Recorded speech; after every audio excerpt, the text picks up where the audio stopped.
Praise the lord. ఈరోజు హెబ్రోను calendar వాక్య భాగంలో నుండి మనకివ్వబడిన లేఖన భాగాన్ని నేను చదువుతాను. ప్రియులారా గమనించండి. ఏప్రిల్కు రాసిన పత్రిక 12వ అధ్యాయము 28వ వచనాన్ని ప్రియులారా నేను చదువుతాను. అందువలన మనము నిశ్చలమైన రాజ్యము పొంది దైవ కృప కలిగి ఉందుము. ఆ కృప కలిగి వినయ భయభక్తులతో దేవునికి ప్రీతికరమైన సేవ చేయుదుము. ఏలైనగా మన దేవుడు దహించు అగ్ని అయి ఉన్నాడు. ప్రియులరా, ఈ వాక్య భాగములో మనము ఈ 28వ వచనంలో అందువలన మనము నిశ్చలమైన రాజ్యము పొంది దైవ కృప కలిగి, ప్రియులరా, ఈ దైవ కృప అనగా ప్రియమైన వాళ్ళరా, ఈ కృప ద్వారానే మనం అందరం కూడా నిశ్చలమైనటువంటి ఆ దైవరాజ్యానికి పోవాలి అని అంటే, ఎవరైతే ఆ దైవ కృప కలిగిన వారుగా ఉంటారో వారు, ఆ కృప కలిగిన వారు, ప్రియులరా, ఆ కృప అసలు ఎలాగ వస్తుంది అని మనం ఆలోచన చేసినట్లయితే, ఆ కృప, ఈ దైవ కృప లోకములో ఘనత వలన రాదు ప్రియులారా. లోకములో తెలివితేటల వలన ఆ కృప పొందుకోలేము. ఈ విశ్వంలో ప్రియులారా, మరి ధన ఘనత పేరు ప్రఖ్యాతలు వలన లేకపోతే నీతి క్రియల వలన మనము ఆ దైవ కృప పొందుకోలేము. కాబట్టి ఆ కృప ఎవరు అంటే ప్రియులారా, మనం చూద్దాం. ఆ కృప ప్రభు అయిన యేసుక్రీస్తు వారే. ఆ కృపగల దేవుడు, ఆ కృపామయుడైనటువంటి ప్రభువు చూడండి ఎంత కృప కలిగినటువంటి వాడో మనం దేవుని వాక్య భాగంలో చూస్తాం.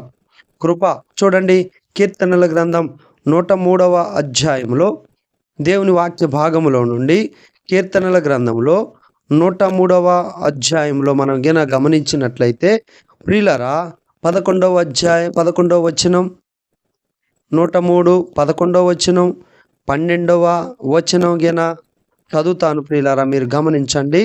103 11 వచనం చూస్తే చూడండి ప్రియులారా, భూమి కంటే ఆ కృప ఎంత ఉన్నతమైందో, ఆయన మానవుని పట్ల ఆయన కృప ఎంత గొప్పదో ఈ వచనంలో మనం చూడగలుగుతాం. 103 11లో చూడండి, భూమి కంటే ఆకాశము ఎంత ఉన్నతంగా ఉందో ఆయన యందు భయభక్తులు గలవారి ఎడల ఆయన కృప అంత అధికముగా ఉన్నది.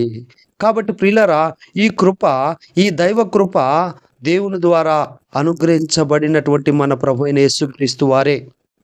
ఆకాశము మహాకాశము పట్టజాలన దేవుడు గనుక ఆయన ఈ భూలోకానికి వచ్చి ఉన్నాడు.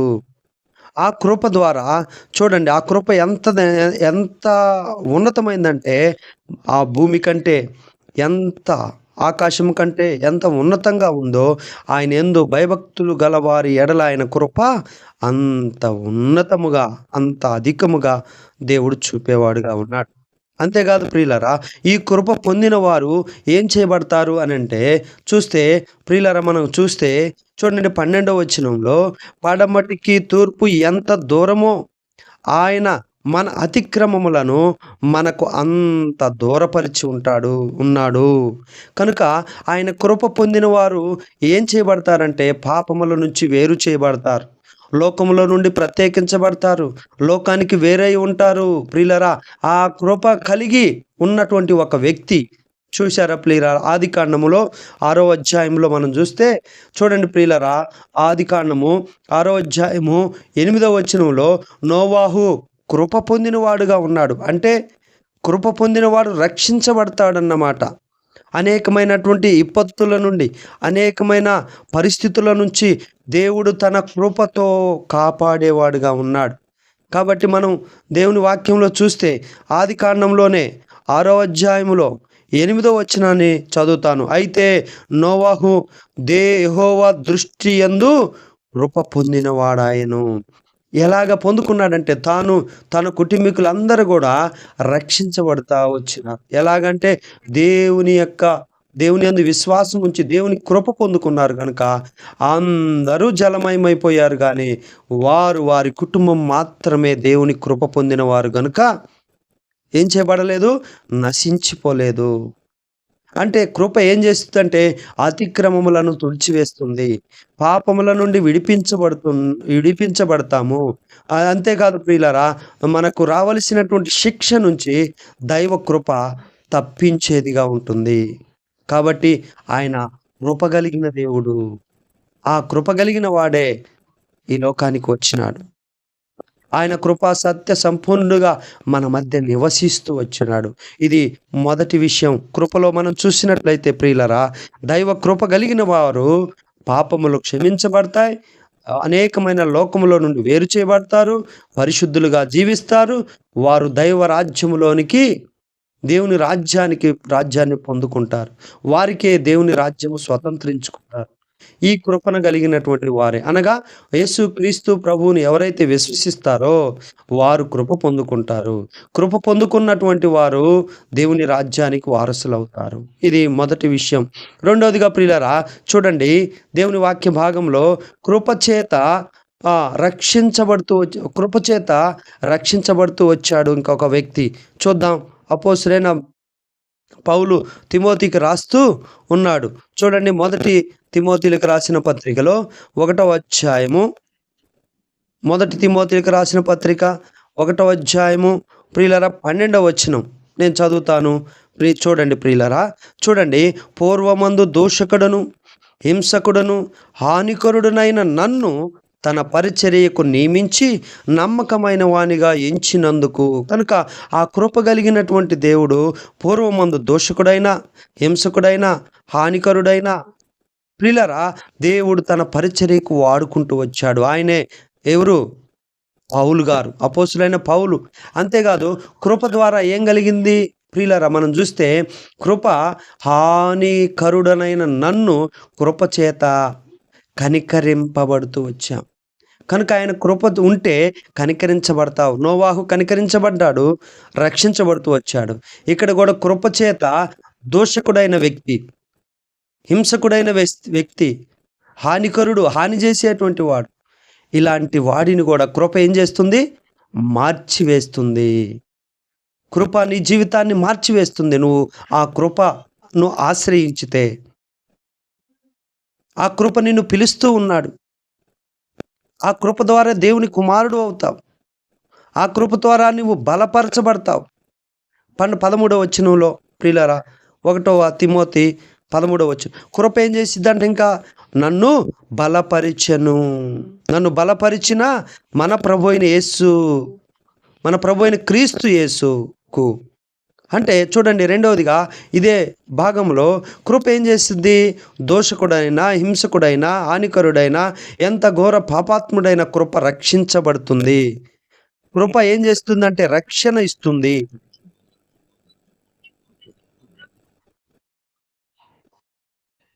కాబట్టి ప్రియులారా,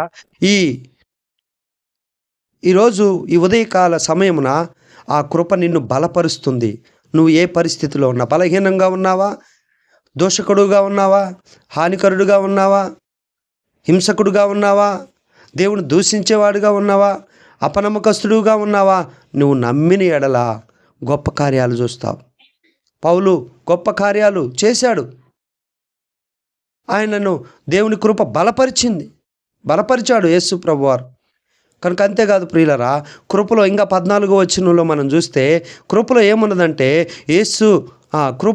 కృప క్రీస్తు యేసునందు విశ్వాసమున్నది. కృపలో ప్రేమ ఉన్నది. కాబట్టి ప్రియులరా, ఆ కృపలో రక్షణ ఉన్నది. కాబట్టి ప్రియులరా, ఈరోజు ఈ కృపలో నీకు బలం ఉన్నది, ఈ కృపలో విశ్వాసం ఉంది, ఈ కృపలో ప్రేమ ఉన్నది. కనుక ఆ ప్రేమ కలిగినటువంటి దేవుని నీవు ఈరోజు విశ్వసించు. నీవు కూడా కనికరించబడతావు. నీలో ఉన్నటువంటి లోక సంబంధమైన పాపమంతటిని విడిచిపెడతాడు, తీసివేస్తాడు.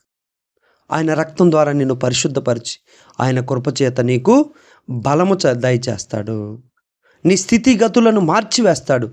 అందుకనే ఆయన కృపామయుడు, ఆయన కృప కలిగిన దేవుడు. కనుక ప్రియులారా, మనము హెబ్రీయులకు రాసిన పత్రికలో చూస్తాము 28వ వచనం, అందుకనే అందువలన మనము నిశ్చలమైన రాజ్యమును పొంది దైవ కృప కలిగి ఉందుము.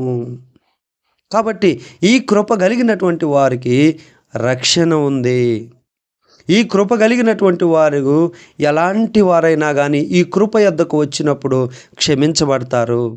దోషకుడు కానీ హింసకుడు కానీ ఎలాంటి స్థితిలో ఉన్నా కూడా నీవు ఆ కృప యందు విశ్వాసం ఉంచిన యెడల నీవు గొప్ప రక్షణ పొందుకుంటావు. ఇది రెండవ విషయం.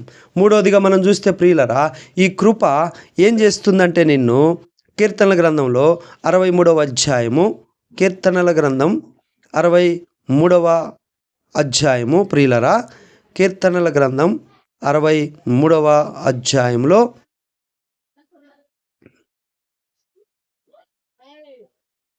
ఈ కృప ఎంత గొప్పదో కీర్తనల గ్రంథం 63వ అధ్యాయంలో 3వ వచనంలో చూసుకుందాం. చూడండి ప్రియులారా, నీ కృప జీవము కంటే ఉత్తమము. ప్రియులారా చూడండి, జీవము మార్గములోనికి పోయేది ఎవరు?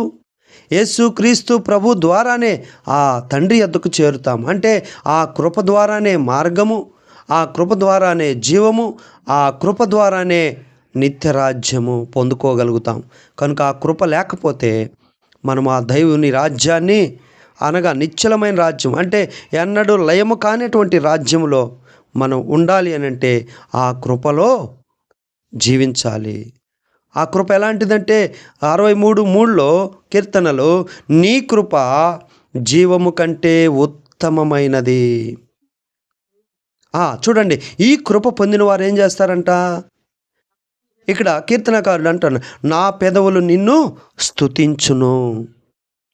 అంతేకాదు 4వ వచనంలో ప్రియులారా మనం గమనిస్తే దేవుని యొక్క వాక్య భాగంలో ఇక్కడ మనం చూస్తే జీవం కంటే ఉత్తమము ఆ కృపలో, ఆ కృప కలిగిన వారు ఏం చేస్తారంటే ప్రియులారా, దేవుని స్తుతించేవారుగా ఉంటారు. రెండవదిగా దేవుని యొక్క వాక్యాన్ని ధ్యానించేవారుగా ఉంటారు. అంతేకాదు ఈ కృపను పొందుకున్నటువంటి వారి ఎలాగుంటుందంటే, క్రొవ్వు మెదడు నాకు దొరికినట్లు నా ప్రాణము తృప్తి పొందుచున్నది. కనుక ఈ కృప కలిగినటువంటి వారి ప్రాణము తృప్తిపరచబడుతుంది. అంతేకాదు ఉత్సాహం ఉంటుంది. అంతేకాదు వారు దేవుని గూర్చి గానము చేస్తారు, దేవుని గురించి స్తుతించేవారుగా ఉంటారు. 6వ వచనంలోకి చూస్తే, కాగా నా జీవితకాలం అంతయు నేను ఇలాగున నిన్ను స్తుతించెదను, నీ నామమును బట్టి నా చేతులెత్తి నేను నిన్ను స్తుతించేవారుగా ఉంటాను. కనుక చూడండి ప్రియులారా, దేవుని కృప ద్వారా ఎన్ని ప్రయోజనాలో. ఆ కృపే ప్రభు అయిన యేసుక్రీస్తు వారు. కనుక కృప ద్వారా ఒక ఆదికాండము 6వ అధ్యాయము 8వ వచనంలో గొప్ప రక్షణ పొందుతూ వచ్చినాడు నోవాహు, తన కుటుంబం అంతా కూడా. అంతేకాదు రెండవదిగా కృపచేత హింసకుడు, దూషకుడు, హానికరుడైనా కూడా అలాంటి వ్యక్తి కృప మార్చివేశాడు ప్రభు యేసుక్రీస్తు వారు. సౌలుగా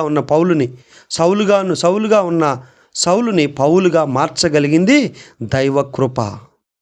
యేసుక్రీస్తు వారి కృప, యేసుక్రీస్తు వారి ప్రేమ, యేసుక్రీస్తు వారి యొక్క గొప్ప బలమైనటువంటి కృప. ఆ కృప ఏం చేసిందంటే మార్చివేసింది.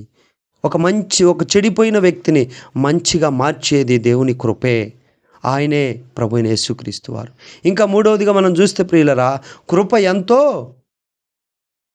ఉత్తమమైనది, జీవము కంటే ఉత్తమమైనది. కనుక ఈ కృప ద్వారానే జీవ మార్గానికి మనము ప్రవేశించగలుగుతాం. దేవుని స్తుతిస్తారు కృప పొందినవారు. దేవుని కృప పొందినవారు దేవుని జ్ఞాపకం చేసుకుంటూ ఉంటారు. అంతేకాదు దేవుని కృప పొందినవారు తృప్తి చెందుతూ ఉంటారు. దేవుని కృప పొందినవారు ధ్యానిస్తూ ఉంటారు. ఆ ధ్యానించే సమయంలో క్రొవ్వు మెదడు నాకు దొరికినట్లు ఉత్సాహిస్తూ ఉన్నాడు. దేవుని స్తుతిస్తూ గానం చేస్తూ ఉన్నారు కీర్తనాకారుడు.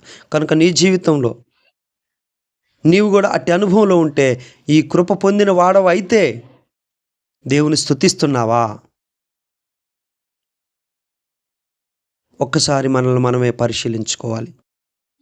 కృప పొందిన మనందరం కూడా దేవుని స్తుతించే వారంగా, దేవుని ధ్యానించే వారంగా, తృప్తి పొంది ఆయనను జ్ఞాపకం చేసుకునే వారంగా, ఆయన నామాన్ని ఘనపరిచే వారంగా ఉండాలి.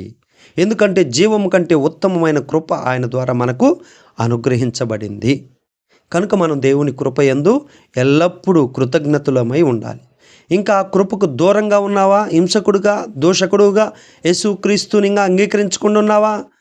నువ్వు ఎంత ఘోర పాపివైనా ఆ కృప యొద్దకు వస్తే ఆ కృప నిన్ను బలపరుస్తాడు. కృపతో నీ పాపములు క్షమించబడతాయి, నువ్వు రక్షించబడతావు, దేవుని రాజ్యానికి వారసుడుగా, దేవుని కుమారుడుగా చేసుకుంటాడు. ఇది రెండవది. ఇంకా ఫస్ట్ది మనం చూస్తే ప్రియులారా, మనం ఆ కృప ఏం చేసిద్దంటే అనేకమైన విపత్తుల నుండి కాపాడుతుంది. అన్యజనులు అనేకులు ఆ రోజుల్లో ఆది కాండంలో జలప్రలయం వస్తుందని అందరూ చెప్పినా కూడా వినలేదు. దేవుడు మాట నోవాహు ఒక్కడే విన్నాడు. ఆ నోవాహు ద్వారా వారి కుటుంబీకులందరూ కూడా కృప పొందుకొని గొప్ప రక్షణ పొందారు. ఆ జలప్రలయం నుండి కాపాడబడుతూ వచ్చారు. నీవు కూడా జలప్రలయం లాంటి ప్రళయాల్లో ఇరుక్కుపోయావేమో, చిక్కుకొని ఉన్నావేమో, బలహీనుడివై ఉన్నావేమో. నిన్ను బలపరిచేది దేవుని కృపే. ఆ కృపే ప్రభువైన యేసుక్రీస్తు వారు. ఈరోజు ఆ కృప యొద్దకు వచ్చి హింసకుడువైన, దూషకుడువైన, హానికరుడువైన, పాపినైన నన్ను క్షమించమని నువ్వు ఆ కృప యొద్దకు వచ్చి చిన్న ప్రార్థన చేస్తే దేవుడు నిన్ను రక్షిస్తాడు. నోవాహునకు కుటుంబాన్ని కాపాడినట్టు నిన్ను కాపాడుతాడు.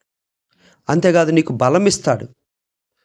అంతేకాదు నీవు ఇంకా మూడవదిగా దేవుణ్ణి స్తుతించేవాడవుగా, గణపరిచేవాడవుగా, హెచ్చించేవాడవుగా, దేవుని వాక్యాన్ని ధ్యానించేవాడగా నిన్ను ఆయన చేస్తాడు. కాబట్టి ఆ విధంగా దేవుడు నిన్ను మనలందరినీ సిద్ధపరచబడును గాక. ప్రార్థన చేసుకుందాం. ప్రార్థన. ప్రేమగల తండ్రి, నీకు వందనాలు. ప్రార్థించమని కోరినటువంటి వారి కొరకు ప్రార్థిస్తున్నాం. సహాయం. ఫ్యామిలీ సమస్యలతో బాధపడుతున్నారు, సహాయం చేయండి ప్రభువా. నాయన, వారి అమ్మా నాన్నగారికి మంచి ఆరోగ్యం కూడా దయచేయమని ప్రార్థన చేస్తున్నాం. వారి యావత్ బాధల్లో మీ సన్నిధి తోడుగా ఉంచమని ప్రార్థిస్తున్నాం. కృప చూపించండి, కనికరించమని వేడుకుంటున్నాం తండ్రి. ఇంకా అంతేకాదు ప్రభువా, మరి నీ పరిశుద్ధ పాద సన్నిధిలో ప్రార్థన చేస్తున్నాం తండ్రి. జ్ఞాపకం చేసుకుని దేవా, కనికరించుము, దయ చూపించుము, సహాయం చేయమని ప్రార్థిస్తూ ఉన్నాం. ఈ విధంగా ప్రభువా, మరి ఇంకా ఎవరైతే ప్రభువా మరి ప్రార్థించమని కోరారో వారందరి కొరకు కూడా ప్రార్థన చేస్తున్నాం. కృప చూపించండి, కనికరించి దయ చూపించమని కోరుకుంటున్నాం తండ్రి. సిస్టర్ ఎర్రమ్మ కొరకు ప్రార్థిస్తున్నాం. అలాగే సైమాన్ పీటర్ కొరకు ప్రార్థిస్తున్నాం. ప్రభువా, సహాయం చేయండి, కనికరించుము, దయ చూపించమని ప్రార్థిస్తున్నాం తండ్రి. మీరే కనికరించుము, దయ చూపించుము, సహాయం చేయమని వేడుకుంటూ ప్రార్థించమని కోరిన నీ ప్రియ బిడ్డలందరి కొరకు ప్రార్థన చేస్తున్నాం. వారి అవసరతలు, అక్కర్లు, ఇరుకులు, ఇబ్బందులు, శోధన సమస్యలన్నిటి, వ్యాధి బాధలన్నిటి నుంచి విడిపించి గొప్ప రక్షణ కార్యం జరిగించే దేవుడవు నీవే గనుక, కృప చూపించే దేవుడవు గనుక, నీ కృప ఎంతో ఉత్తమమైనది గనుక నీవే నీ కృపలో బిడ్డలందరినీ జ్ఞాపకం చేసుకొని సహాయం చేయమని ప్రార్థిస్తున్నాం. సహోదరి శ్రీలత కొరకు ప్రార్థిస్తున్నాం. దుష్ట శక్తి చేత బాధపడుతుంటుండగా సంపూర్ణ స్వస్థత ఇవ్వండి. సిస్టరు వెంకటమ్మ కొరకు ప్రార్థిస్తున్నాం. మంచి ఆరోగ్యం దయచేయండి ప్రభువా. ఈ విధంగా అన్ని విషయాల్లో మీ సన్నిధి తోడుగుంచి నీ కృపలో భద్రపరచమని యేసు ప్రభు వారి ఉన్నతమైన నామమున ప్రార్థించి స్తుతించి వేడుకొనుచున్నాము తండ్రి. ఆమెన్. Praise the lord.